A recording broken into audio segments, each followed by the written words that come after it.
نحمده ونصلي على رسوله الكريم أما بعد فقد قال الله تبارك وتعالى كما ورد في سورة آل عمران أعوذ بالله من الشيطان الرجيم بسم الله الرحمن الرحيم وتلك الأيام نداولها بين الناس وليعلم الله الذين آمنوا ويتخذ منكم شهداء والله لا يحب الظالمين صدق الله العظيم رب اشرح لي صدري ويسر لي امري واحلل عقدة من لساني يفقهوا قولي اللهم ربنا الهمنا رشدنا واعذنا من شرور انفسنا اللهم ارنا الحق حقا وارزقنا اتباعه وارنا الباطل باطلا وارزقنا اجتنابه اللهم وفقنا ان نجاهد في سبيلك باموالنا وانفسنا اللهم ارزقنا شہادۃ فی سبیلک آمین یا رب العالمین۔ جمعہ 9 جنوری سے ہمارے ہاں ایک موضوع پر گفتگو شروع ہوئی ہے، اس لیے کہ ایک دن پہلے عاشورہ تھا، تو اس میں شہادت حسین رضی اللہ تعالی عنہ اس کا ذکر جو ہے آپ کو معلوم ہے کہ 10 دن سے تواتر کے ساتھ ہمارے سارے ذرائع ابلاغ کے ذریعے ہو رہا تھا۔ تو میں نے سب سے پہلے یہ بات آپ کے سامنے رکھی کہ شہادت کا لفظ قرآن مجید میں مقتول فی سبیل اللہ کے لیے آیا ہی نہیں، سوائے ایک آیت کے جہاں امکان پیدا ہوتا ہے، وہاں بھی یقین کے ساتھ نہیں۔ قرآن کا فلسفہ شہادت کیا ہے؟ گواہی دینا، اللہ کی توحید کی گواہی، محمد کی رسالت کی گواہی، دیکھو بھی محمد کی رسالت کی گواہی، جیسے اقبال نے کہا، قرآن کی حقانیت کی گواہی، اور یہ گواہی اپنے قول سے بھی، اپنے عمل سے بھی، اور انفرادی سطح پر بھی، اجتماعی سطح پر بھی۔ یہ 4 ڈائمنشن، قول سے گواہی، عمل سے گواہی، آپ کا عمل ثبوت دے کہ آپ واقعی اللہ پر ایمان رکھتے ہیں، آپ واقعی محمد پر ایمان رکھتے ہیں، آپ واقعی قرآن پر ایمان رکھتے ہیں صلی اللہ علیہ وسلم۔ تو قولی گواہی، عملی گواہی، پھر انفرادی گواہی، اجتماعی گواہی، آپ کی سیرت و کردار گواہی دے رہی ہو کہ آپ محمد کے ماننے والے اور اللہ کے چاہنے والے ہیں، اور آپ کا نظام زندگی گواہی دے کہ آپ واقعتاً اللہ کے بھیجے ہوئے دین حق کے پیروکار ہیں۔ یہ ہے شہادت علی الناس، جس کے لیے انبیاء بھیجے گئے، جس کے لیے رسول بھیجے گئے، اور جو ختم نبوت کے بعد امت مسلمہ کی اجتماعی ذمہ داری قرار پائی۔ وَكَذَلِكَ جَعَلْنَاكُمْ أُمَّةً وَسَطًا لِتَكُونُوا شُهَدَاءَ عَلَى النَّاسِ وَيَكُونَ الرَّسُولُ عَلَيْكُمْ شَهِيدًا۔ ہم نے تمہیں امت وسط بنایا ہی اس لیے ہے تاکہ تم لوگوں پر گواہ بنو، وہی گواہی انفرادی، اجتماعی، قولی، عملی، اور ہمارے رسول صلی اللہ علیہ وسلم تم پر گواہ بن جائے۔ تو یہ ہے فلسفہ، اصل میں قرآن کا فلسفہ شہادت یہ ہے۔ ہوتا یہ ہے کہ ایک لفظ کسی اور معنی میں زیادہ مشہور ہو جائے تو اصل معنی جو ہے وہ پس منظر میں چلے جاتے ہیں، وہ ذہن سے نکل جاتے ہیں۔ شہادت کا یہ مفہوم سامنے ہے ہی نہیں، شہادت کا مفہوم مقتول فی سبیل اللہ، حال یہ ہے، یہ نوٹ کر دیجئے۔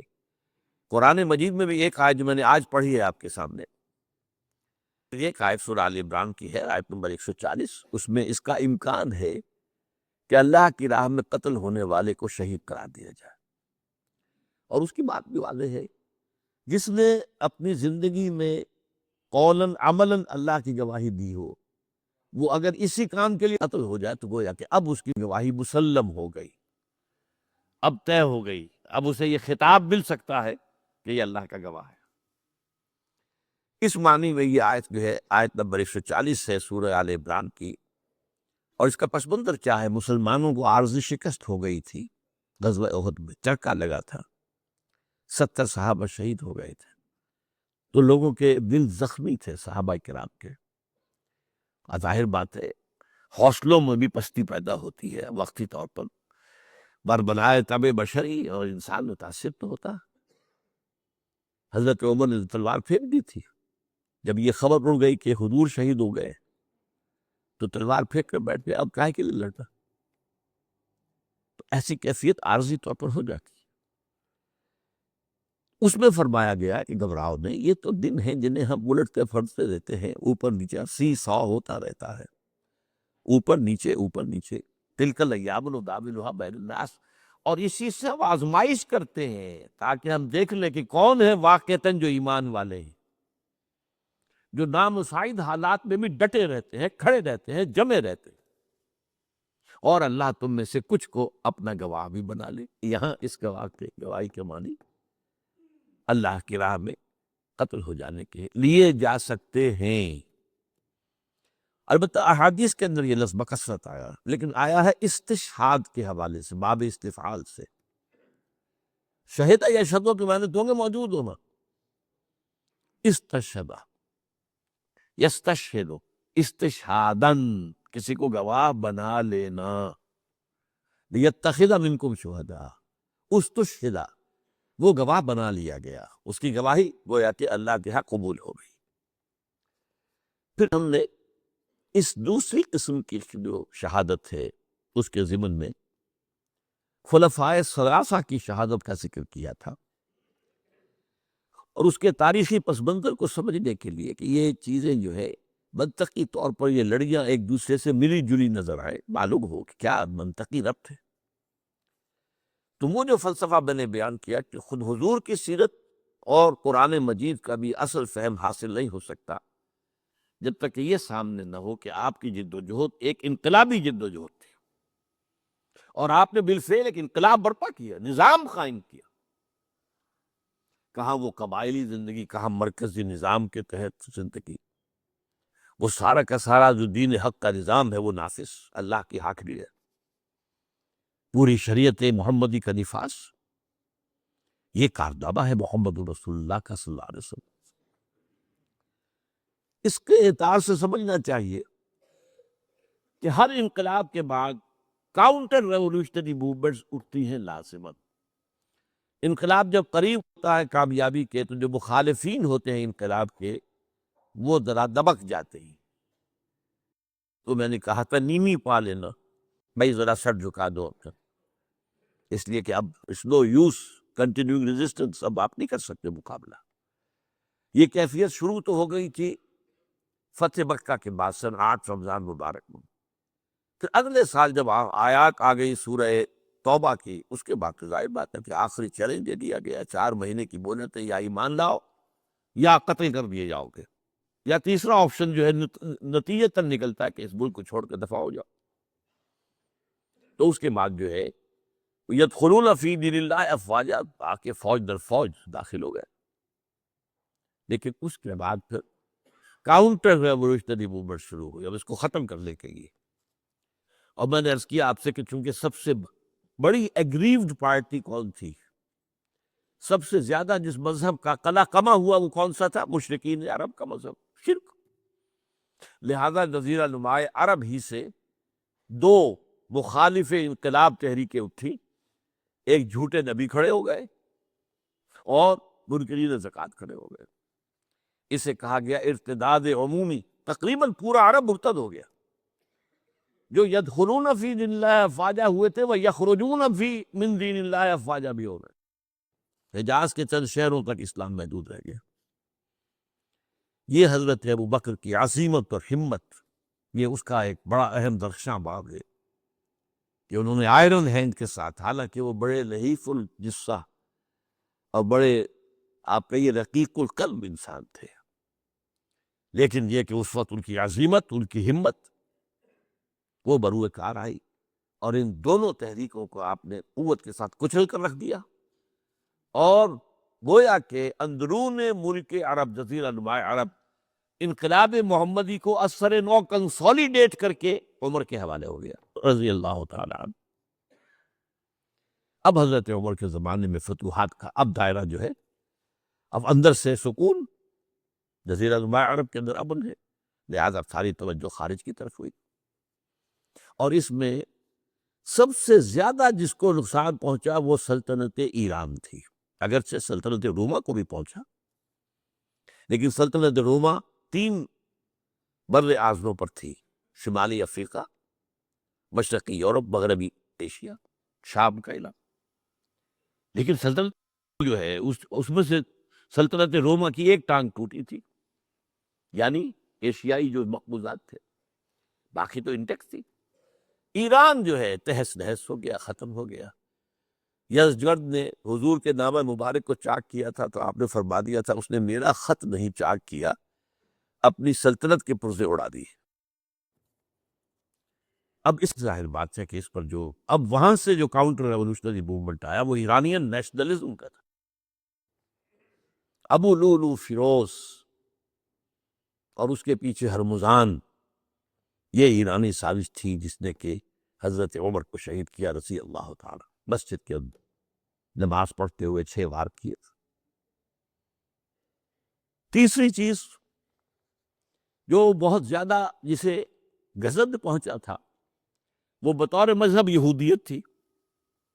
مدینے سے 3 قبیلے نکالے گئے، خیبر وغیرہ آس پاس کے قلعے ختم کیے گئے، اور یہودی جو ہے اس پوزیشن میں تو نہیں تھے کہ کوئی عسکری کوئی تحریک اٹھائیں مسلمانوں کے خلاف، لیکن عیاری کے انداز سے عبداللہ ابن سبا میدان میں آیا، اس نے اسلام کا لبادہ اوڑھا اور اندرونی طور پر سازش برپا کی۔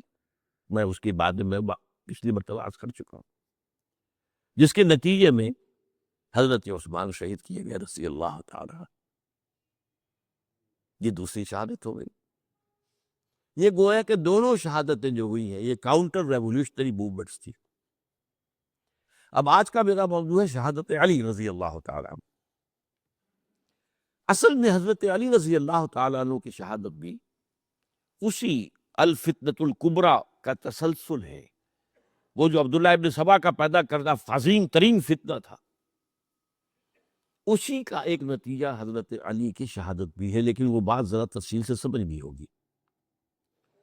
اور اس کے لیے میں ممنون احسان ہوں، حال ہی میں ایک کتاب چھپی ہے، ڈاکٹر سید رضوان علی ندوی، وہ محقق ہیں تاریخ کے، انہوں نے بڑی تاریخی تحقیق کے بعد جو باتیں بیان کی ہیں وہ میں آپ کے سامنے رکھا ہوں۔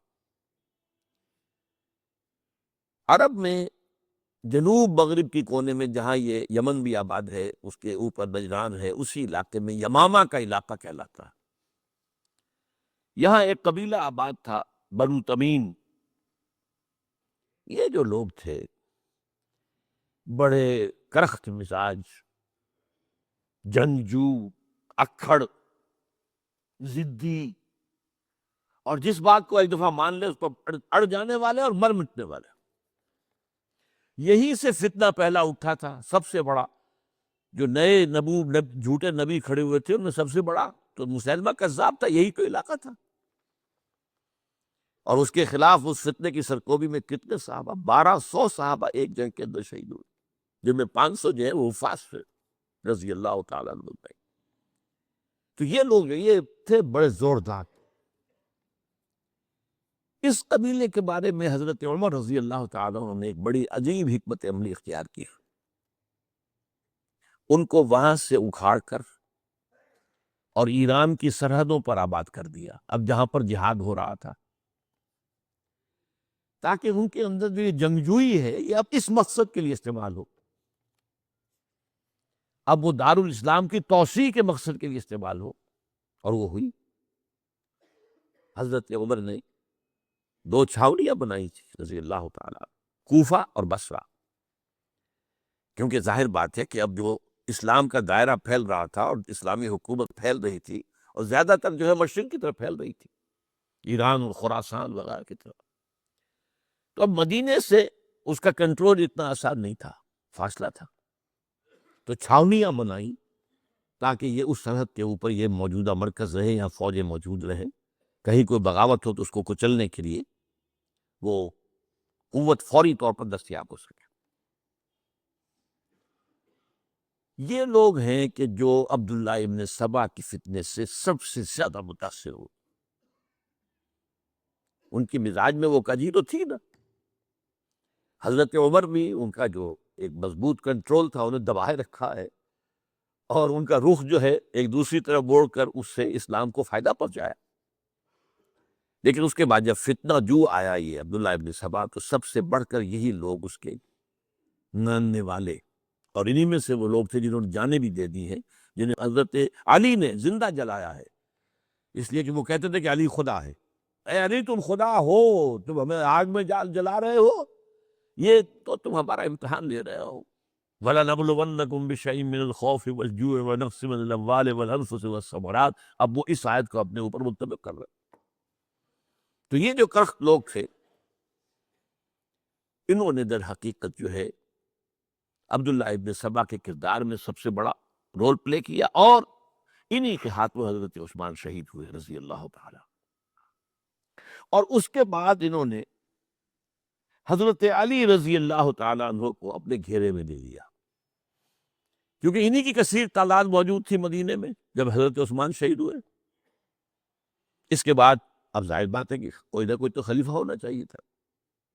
حضرت طلحہ سے کہا گیا، انہوں نے معذرت کر لی. حضرت زبیر سے کہا گیا، انہوں نے معذرت کر لی. اب ظاہر بات ہے کہ حضرت علی آخر امت کو چھوڑا تو نہیں جا سکتا تھا بغیر امام کے، انہوں نے قبول کری. اگرچہ حضرت حسن روکتے رہے کہ ابا جان یہ ان لوگوں کی بیعت جو ہے آپ قبول نہ کی. حضرت حسن تو ان میں سے ہے جو حضرت عثمان کے دروازے پر کھڑے تھے پہرے دار کی حیثیت سے، حسن اور حسین رضی اللہ تعالیٰ عنہ. انہیں تو معلوم تھا فتنہ جو کون لوگ. اس کے بعد حضرت علی رضی اللہ تعالیٰ عنہ نے اسی حکمت سے، جس حکمت کے تحت حضرت عمر نے یہ چھاونیاں آباد کی تھیں، دارالخلافہ بھی مدینے سے کوفہ منتقل کر دیے تاکہ پورے عالم اسلام کو کنٹرول کیا جا سکے اس مرکز کے ساتھ. اس کا نتیجہ یہ نکلا کہ اب گویا کہ حضرت علی کے گرد ان لوگوں کا گھیراؤ مکمل. کوفے میں یہی تو آباد تھے، کوفی یہی تو تھے. حضرت عمر نے انہیں لا کے یہاں آباد کیا تھا. جب حضرت علی نے کوفے کو اپنا دارالخلافہ قرار دیا تو گویا کہ ان کا پھر عمل دخل بہت بڑھ گیا. ایک طریقے سے یوں کہا جا سکتا ہے کہ انہوں نے اب حضرت علی رضی اللہ تعالیٰ عنہ کو اپنے محاصرے میں لے لیا. چنانچہ جنگ جمل کے موقع پر یہ ہوا ہے کہ صلح ہو گئی تھی. حضرت عائشہ رضی اللہ تعالیٰ عنہ کے جو نمائندے تھے اور ادھر سے حضرت علی، صلح ہو گئی تھی، طے ہو گیا تھا کہ ہاں قاتلین عثمان کو جو ہے اس کو سزا دی جائے گی، قصاص لیا جائے گا حضرت عثمان کی قتل کا. لیکن ان لوگوں نے 10,000 آدمی کھڑے ہو گئے کوفے کے اندر، ہم سب قاتل ہیں عثمان کے، لو قصاص ہم سے اگر لے سکتے ہو. جس کے نتیجے میں اور انہوں نے جنگ شروع کر دی. اور جب جنگ شروع ہو جائے تو پھر اس کے بعد تو کوئی نہیں دیکھ سکتا کیوں شروع ہوئی، کیسی شروع ہوئی، کس نے شروع کی. اب تو یا مارو یا مرو، دو ہی باتیں ہوتی. 10,000 مسلمان ایک رات میں شہید ہوئے جنگ جمل. اب اس کے بعد حضرت علی رضی اللہ تعالیٰ عنہ کی خلافت جو ہے حضرت امیر معاویہ نے ماننے سے انکار کر دی. جب تک قاتلین عثمان کو سزا نہیں دیتے ہم بیعت نہیں کریں. یہ نہیں کہ دعویٰ کیا ہو کہ میں خلافت کا حقدار ہوں، یہ نہیں، لیکن یہ کہ آپ کو ان کو سزا دینی چاہیے. اب یہ تھا وہ بخبسہ جس میں حضرت علی رضی اللہ تعالیٰ عنہ وہ فرماتے تھے تم میرا ساتھ دو تو میں ان قاتلین عثمان سے سزا جو ہے ان کو سزا دے سکتا. ادھر انہیں پتا تھا کہ میں سرنڈر کرتا ہوں تو مجھے علی تک تو پہنچنے کوئی نہیں دے گا، راستے میں وہاں ختم کر دیں گے رضی اللہ تعالیٰ عنہ. تو یہ پیچ تھا ایک جو ایسا پڑا ہے. اب اس میں جب حضرت معاویہ اور حضرت علی کے مابین فیصلہ کن جنگ ہوئی، جنگ صفین جسے کہتے ہیں، جس میں 70,000 مسلمان ایک دوسرے کی تلواروں، تیروں، نیزوں سے قتل ہوئے. اس موقع پر حضرت معاویہ کی طرف سے ایک آفر آئی. قرآن مجید کو نیزے پر اٹھا کر لوگوں نے کہا کہ یہ خونریزی بند کر دو، ہم قرآن کا فیصلہ ماننے کو تیار. حضرت علی دیکھ رہے تھے کہ یہ اصل میں میری فتح کو شکست سے بدلنے کا پروگرام ہے، تقریباً صلاح میری ہو چکی ہے. لیکن یہ جو طبقہ تھا یہ ہے ان کا نہیں، بڑی ٹھیک بات کہہ رہے ہیں وہ، مانیے ان کی بات جن بنتی۔ انہوں نے ہی یہی لوگ تھے جنہوں نے مجبور کیا حضرت علی کو کہ وہ تحکیم پر رغبت ہو جائے۔ اس کے بعد تحکیم میں جو معاملہ ہوا، حضرت علی حضرت عبداللہ ابن عباس کو اپنی طرف سے حکم بنانا چاہتے تھے، یہ اڑ گئے نہیں، یہ اڑ جانے والے لوگ، اور یہی اصل قوت تھے، وہاں ساری طاقت تو انہی کی تھی۔ تو انہوں نے ابو موسیٰ اشعری کو اپنی طرف سے مقررہ، وہ بہت نرم خو آدمی تھے، انہیں بڑا بہرحال جو بھی بات طے ہوئی، اب تاریخ کی روایتوں میں اختلاف ہو سکتا ہے، کہا یہ جاتا ہے کہ طے تو یہ ہوا تھا حکمین کے مابین، ادھر سے ابو موسیٰ اشعری، ادھر سے عمرو بن العاص رضی اللہ تعالی عنہما، کہ آپ اپنے جو کلائنٹ ہیں حضرت علی، آپ انہیں معزول کر دیجئے، میں معاویہ کو معزول کر دیتا ہوں، پھر جو ہے مسلمان فیصلہ کر لے کسی اور کی عبادت۔ انہوں نے کھڑے ہو کے کہہ دیا میں علی کو معزول کرتا ہوں، اور عمرو بن العاص نے کہا کہ میں معاویہ کو قائم کرتا ہوں۔ اب یہ ہے روایت، واللہ عالم اس میں کتنا سچ ہے کتنا جھوٹ ہے، میں کوئی مورخ نہیں ہوں، میں کوئی تاریخ کا محقق نہیں ہوں۔ اس کے بعد جو ہے اب یہ لوگ انہوں نے کہا کہ مانیے تحکیم کو، اور جب انہوں نے حضرت علی نے اس تحکیم کے فیصلے کو ماننے سے انکار کیا تو باغی ہو گئے، حضرت علی کو کافر قرار دیا، اور جا کر ایک جگہ پر حرورہ ایک جگہ تھی، وہاں پر جا کے جمع ہو گئے، جتھا بندی کی، بہت بڑی طاقت اور بحث کر دی۔ انہوں نے طے کیا کہ علی بھی کافر ہو گیا، معاویہ بھی کافر ہو گیا، عمرو بن العاص بھی کافر ہو گئے، سب کافر ہیں۔ حضرت علی کی طرف سے ایک گئے سفیر ان سے بات کرنے کے لیے، تو انہوں نے کہا تم ہی نے تو کہا تھا کہ تحکیم کو تسلیم کرو، کہ ہاں ہم نے گناہ کیا تھا، کفر کیا تھا، ہم توبہ کی ہم نے، اگر علی بھی مان لے کہ میں نے مان کر کفر کیا تھا اب میں توبہ کرتا ہوں تو ہم ان کی بات مان لیں۔ اب حضرت علی اس طرح کا جھوٹ کیسے بولتے، انہوں نے تو کوئی کفر نہیں کیا تھا، مگر انہوں نے پھر بھی نرمی برتی کہ دیکھو اگر تم کوئی خونریزی نہیں کرو گے، فساد نہیں مچاؤ گے تو میں تمہیں کچھ نہیں کہوں گا۔ لیکن وہ اپنی ان شرارتوں سے بعد نہیں آئے، تو پھر تیسری جو بڑی جنگ ہوئی ہے ان جنگوں میں، جنگ نہروان کہلاتی ہے، حضرت علی کی جنگ خوارج کے ساتھ، جس میں 4000 خارجی جو ہیں وہ ختم۔ اور یہ بات اب آپ نوٹ کر لیجیے کہ یہ لوگ وہ جیسا کہ اکھڑ بھی تھے لیکن اپنی بات پر ڈٹ جانے والے تھے، لیکن ساتھ ہی دیندار بھی تھے، نمازی اور روزے بھی تھے۔ یہ اس طرح کے لوگ نہیں تھے کہ جو فاسق اور فاجر ہو، بس یہ مزاج کا ایک ہے، جس جو بات دل میں بیٹھ گئی وہ اڑ گئے۔ تو یہ اصل میں انہوں نے پھر فیصلہ کیا کہ اور تو ہمارے بس میں اب کچھ نہیں ہے، ان تینوں کو قتل کر دیا جائے، علی کو بھی اور معاویہ کو بھی اور عمرو بن العاص کو بھی۔ تو ایک جگہ ان کی سازش ہوئی، 3 آدمی معین ہو گئے، ایک ہی وقت کا طے فیصلہ ہو گیا، فلاں تاریخ کو فجر کے وقت تم جاؤ، وہ تم کوفے کی جامع مسجد میں، جب علی نماز جماعت کرا رہے ہو خنجر مارو انہیں۔ اور یہ اس کا نام ابن ملجم تھا، خارجی، یہ وہی لوگ بنو تمیم کے لوگ۔ دوسرا جو تھا وہ دمشق میں حضرت معاویہ کو قتل کرنے شہید کرنے کے لیے پہنچتے، تیسرا مصر پہنچ گیا حضرت عمرو بن العاص کو۔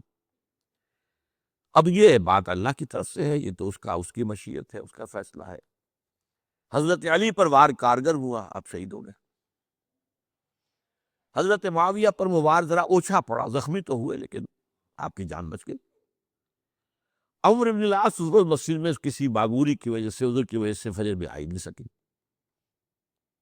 لہذا حضرت علی کی شہادت ہو گئی۔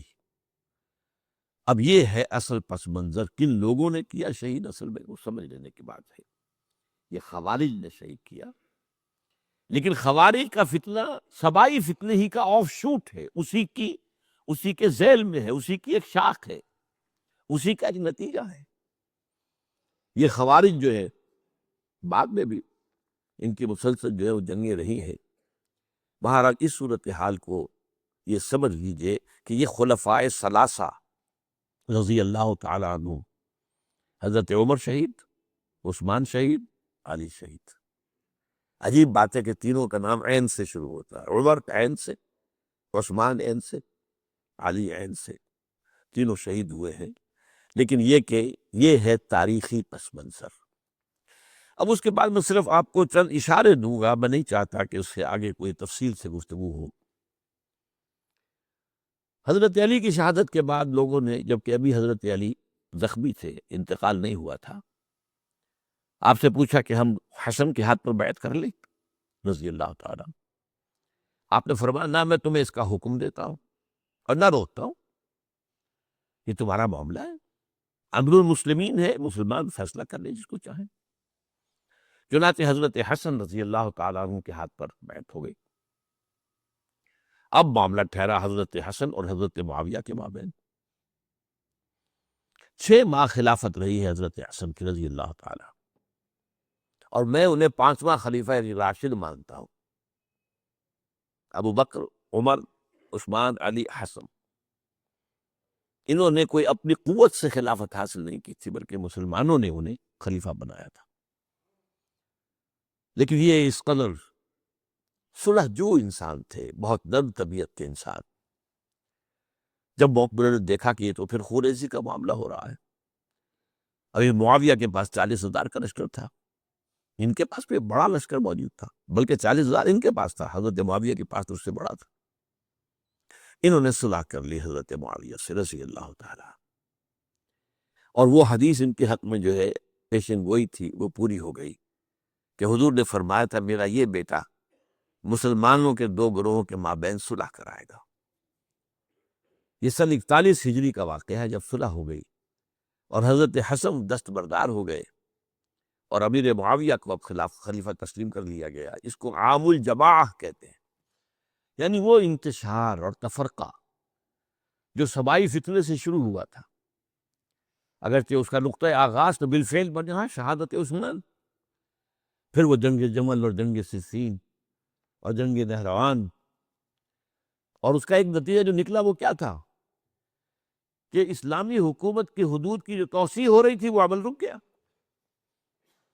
وہ تو خلفائے ثلاثہ، اب یہ ثلاثہ میں گن رہا ہوں، حضرت ابوبکر، حضرت عمر، حضرت عثمان، ان کے دور میں ساری توسیع ہوئی، فتوحات ہوئی۔ حضرت علی کا دور جو ہے سارا خانہ جنگی کی نظر ہو گیا۔ وہ خلیفہ راشد ہے، اس میں کوئی شک نہیں ہے، بہت عظیم شخصیت ہے، ہمارے نزدیک صحابہ کرام میں سوائے 3 کے سب سے بڑھ کر ہے، سب سے افضل ہیں۔ ہاں، ابو بکر، عمر، عثمان ان سے افضل ہے ہمارے نزدیک۔ خلافت جو ہے خلفاء کے مابین ترتیب فضیلت جو ہے وہ ترتیب خلافت کے مطابق ہے اہل سنت کے نزدیک، لیکن باقی ہزاروں صحابہ میں تو سب سے اونچے ہیں۔ اس حوالے سے حضرت علی کا کوئی قصور نہیں ہے رضی اللہ تعالی، ان کی کوئی کوتاہی نہیں ہے، انہیں خلافت ملی ہی ایسے پرفتن دور میں ہے۔ اگر کہنا جو ہے، اگر سے روکا گیا ہے کہ یہ کلمہ لو مت استعمال کیا کرو، اگر یوں ہوتا تو یوں ہو جاتا، لیکن یہ کہ بہرحال ہمارا سوچنے کا ایک انداز ہے، اگر حضرت علی کو اول دور میں خلافت ملی ہوتی تو ان کی کچھ اور نتائج اور ہوتے۔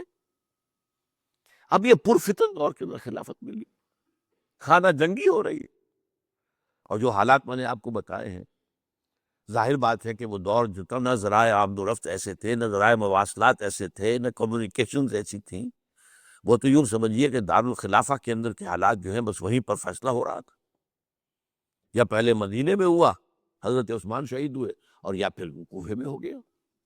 وہ تو اصل جو بھی طاقت اس مرکز کے اندر جس کے پاس طاقت تھی، اسی نے جو بھی اپنا فیصلہ ہے وہ منگا لیا۔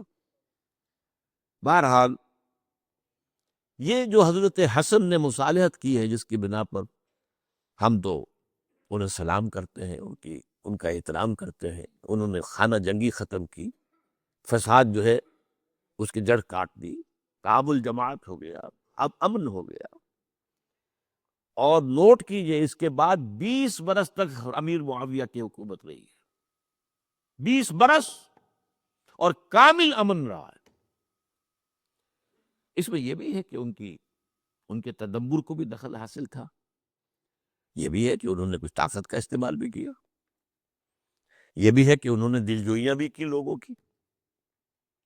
لوگوں کو، جس کو ہم کہتے ہیں مؤلفۃ القلوب، جو زکوٰۃ کے مسائل میں شامل ہے، کچھ لوگوں کی اس کے شر سے اس کو روکنے کے لیے ان کو جو ہے کچھ زکوٰۃ میں سے پیسہ دیا جائے وغیرہ وغیرہ، مؤلفۃ القلوب، تالیف قلب کے لیے۔ بہرحال نتیجہ یہ ہے، تاہم یہ جان لیجئے کہ حضرت معاویہ صحابی رسول ہیں، ہم ان کو تسلیم کرتے ہیں، لیکن ان کی خلافت کو خلافت راشدہ ہم نہیں مانتے، اس لیے کہ وہ انہوں نے اپنی طاقت سے حاصل کیے۔ میں نے اسی لیے کہا حضرت حسن رضی اللہ تعالیٰ عنہ کی خلافت خلافت راشدہ ہے، لیکن حضرت معاویہ کی خلافت خلافت راشدہ، اگرچہ اس میں عمل رہا، اور وہ جو عمل رک گیا تھا، وہ جو مزید توسیع دارالاسلام کی، وہ دوبارہ شروع ہو گئی، خراسان کی طرف پیش قدمی شروع ہو گئی، ادھر پہلا بحری بیڑا بنایا حضرت معاویہ نے رضی اللہ تعالیٰ عنہ، اور یہ بحیرہ روم کے بعد جزائر کو فتح بھی کیا۔ انہی کے زمانے میں مسلمان فوجی جو ہے استنبول تک پہنچ گئی، قسطنطنیہ تک، قسطنطنیہ کی فصیل تک پہنچ گئے، اگرچہ فتح نہیں ہو سکا قسطنطنیہ اس وقت، وہ تو بعد میں کئی سو سال بعد ترک جو خلیفہ تھا اس کے ہاتھ میں فتح ہوا، محمد فاتح، لیکن یہ کہ بعد پہنچ گئے تھے وہاں تک، یہ عمل بھی شروع ہو گیا۔ لیکن انہی لوگوں نے حضرت حسن کو گالیاں دی اس کام پر کہ تم نے صلح کیوں کی، امیر الکافرین کہا، امیر المنافقین کہا، اور انہیں خطاب یا عار المومنین، اے مومنوں کے لیے عار کا اور شرم کے باعث، اور ان کے خیمے پر حملہ کیا، اسے جلایا، ان کی جان کے در پہ تھے کہ تم نے صلح کیوں کی۔ یہ اتھڑ لوگ، یہ لوگ، اس کے بعد میں صرف اشارہ کر رہا ہوں، یہی لوگ تھے اصل میں جو 20 برس کے بعد پھر جو حادثہ سانحہ کربلا ہوا ہے اس کا مین کردار یہ تھا۔ صرف چند جملے اس وقت کہوں گا، سانحہ کربلا پر میرا کتاب سے موجود ہے، وہ آپ پڑھیے۔ حضرت معاویہ رضی اللہ تعالیٰ عنہ کو مغیرہ ابن شعبہ ایک بزرگ صحابیوں میں سے تھے، انہوں نے مشورہ دیا کہ دیکھیے آپ کی خلافت سے پہلے 4 برس تک خانہ جنگی رہی، 1 لاکھ کے قریب مسلمان ایک دوسرے کی تلواروں سے ختم ہو گئے۔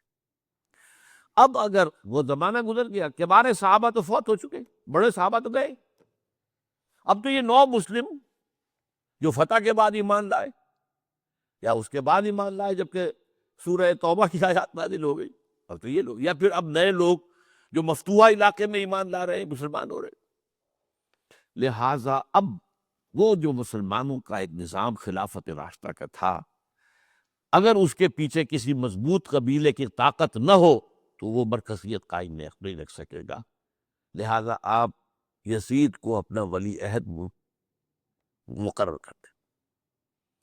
حضرت معاویہ کچھ رہے متردد، لیکن بعد میں ان کی سمجھ میں یہ بات آ گئی۔ یہاں یہ نوٹ کر لیجئے کہ میں یا آپ حضرت معاویہ کے فیصلے سے اختلاف کر سکتے ہیں، ان کی نیت پر حملہ نہیں کر سکتے، وہ صحابی ہیں، الصحابۃ کلھم عدول، ان کی نیت میں یہی کہ مسئلہ سمجھی اس میں کہ وہی امن جو ہے وہ برقرار رہے۔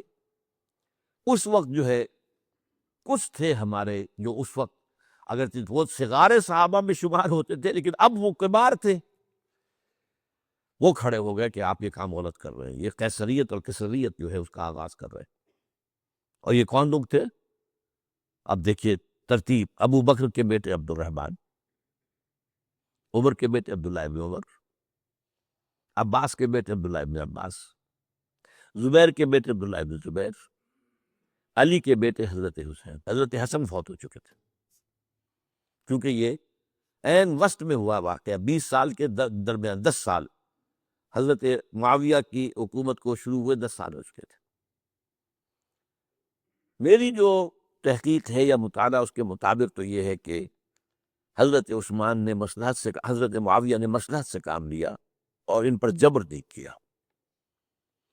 لیکن انہی ندوی صاحب نے لکھا ہے کہ بالجبر بھی ان سے بیعت لے لی، بیعت ولی عہدی، مجھے اس سے اختلاف ہے۔ یہ حضرات ایسے نہیں تھے کہ جو بالجبر بیعت کرنے والے ہوں، میں اس کو ماننے کو تیار نہیں۔ بہرحال یہ حضرت، میرے نزدیک حضرت معاویہ نے جبر نہیں کیا، زبردستی نہیں کی، لیکن جب حضرت معاویہ کا انتقال ہو گیا، اب جو ہے معاملہ یہ پیدا ہو گیا کہ اب بیعت کریں نہ کریں تو پھر جو ہے باغی شمار ہوگی۔ عبد الرحمن ابن ابو بکر رضی اللہ تعالی عنہما وہ فوت ہو چکے تھے، اب 4 رہ گئے تھے، عبداللہ ابن عمر، عبداللہ ابن عباس، یہ دونوں تھے جو عمر میں بڑے تھے، عبداللہ ابن زبیر اور حسین ابن علی رضی اللہ تعالی عنہ۔ ان چاروں نے کہا کہ کام غلط ہوا ہے یہ، لیکن اس کے بعد ایک تفریق ہو گئی۔ یہ جو دونوں بزرگ تر تھے، حضرت عبداللہ ابن عمر، عبداللہ ابن عباس، ان دونوں نے کہا کام تو غلط ہے لیکن ایسا نہیں ہے جس کی بنا پر خون ریزی کرائی جائے، مسلمانوں کا خون بہے، بغاوت کی جائے، ایسا نہیں۔ مطلب یہ کہ اس کے اندر مصلحت کا تقاضا یہ ہے کہ اس وقت جو ہے اس کو تسلیم کر دیا جائے۔ لیکن یہ جو دونوں نوجوان تھے، ان کے اندر، نوجوان نہیں کہ وہ جوان تھے ماشاءاللہ، لیکن یہ کہ جوش زیادہ تھا، یہ اڑ گئے کہ نہیں ہم اس غلطی کو اب نہیں چلنے دیں گے۔ حضرت عبداللہ ابن زبیر اور حسین ابن علی رضی اللہ تعالیٰ عنہ۔ اب دیکھیے اصل فیصلہ کی بات کیا ہوئی، ان دونوں حضرات میں ایک اختلاف ہو گیا۔ حضرت عبداللہ ابن زبیر کا کہنا یہ تھا کہ یہی مقیم رہی ہے مکے میں، اور یہیں سے جو ریزسٹنس موومنٹ ہے وہ شروع کی جائے بنو امیہ کی حکومت کے خلاف۔ ادھر سے کوفیوں کے خطوط چلے آ رہے تھے حضرت حسین رضی اللہ تعالیٰ عنہ، آپ آئیے ہم آپ سے بیعت کریں گے۔ حضرت حسین نے اپنے بھائی، چچا زاد بھائی مسلم بن عقیل کو بھیجا، ان کے ہاتھ پر 10-12 ہزار کوفیوں نے بیعت کر دی حضرت حسین کے لیے، اور ان کے خطوط کے جو ہے وہ تو پورے کے پورے تھیلے تھے حضرت حسین کے پاس۔ اس سے پھر حضرت حسین نے سفر کیا، ادھر یہ ہوا کہ یزید کی طرف سے عبید اللہ ابن زیاد جو ہے گورنر بن کر آیا، اس نے جو تشدد کیا کوفیوں پر، سب نے بیعت توڑ دی، اور حضرت مسلم بن عقیل جو ہے ان کو شہید کر دیا۔ یہ خبر پہنچی ہے حضرت حسین کو، آپ اپنی درمیان میں تھے سفر کے، آپ نے مناسب سمجھا کہ میں واپس لوٹ جاؤں، لیکن حضرت مسلم بن عقیل کے بیٹے کھڑے ہو گئے کہ اب ہم قصاص لیے، ہمارا باپ شہید کیا گیا، قصاص لیے بغیر تو نہیں جائیں گے۔ اب یہ مروت کے خلاف تھا حضرت حسین کی کہ وہ ان کو چھوڑ دیتے۔ یہ وجہ ہے کہ وہ حادثہ پیش آیا، اور اس میں بھی اصل وجہ میں بتاتا ہوں، وقت جو ہے ختم ہو گیا ہے، وہ یہ ہے کہ حضرت حسین نے جب وہ لشکر تھا کوفیوں کا، کوفی تو آئے تھے نا، وہی کوفی جنہوں نے بیعت کی تھی، وہی بیعت توڑنے والے تھے، وہی لشکر میں آئے تھے حضرت حسین کے خلاف۔ حضرت حسین نے وہاں عین میدان جنگ میں اعلان کیا، دیکھو فلاں ابن فلاں، یہ تمہارا خط ہے کہ نہیں، تم نے مجھے بلایا، دیکھو فلاں ابن فلاں، تم نے مجھے دعوت دی تھی کہ نہیں، یہ دیکھو میرے پاس تمہارے خطوط جو ہیں تھیلے بھرے ہوئے موجود ہیں۔ اب انہیں اندیشہ یہ ہوا کہ اگر حضرت حسین کو کسی طرح بھی یزید تک پہنچ جانے دیا گیا تو ہمارا جو ہے بانڈا پھوٹ جائے گا، پھر ہماری خیر نہیں۔ ورنہ حضرت حسین نے کہا تھا دیکھو، یا مجھے واپس جانے دو، یا مجھے سرحدوں کی طرف جانے دو، میں کفار کے ساتھ جہاد کرتے ہوئے اپنی زندگی صرف کر دوں گا، یا مجھے یزید کے پاس جانے دو، میں اس کے ساتھ اپنا معاملہ کر لوں۔ انہوں نے کہا کہ اگر یزید تک ان کی رسائی ہو گئی تو پھر ہماری خیر نہیں۔ تو انہوں نے نہ صرف یہ کہ شہید کیا وہی کوفی، وہی بنو تمیم کے لوگ، وہی اکھڑ، انہوں نے نہ صرف یہ کہ شہید کیا بلکہ پھر خیموں کو آگ لگائی۔ کیوں لگائی؟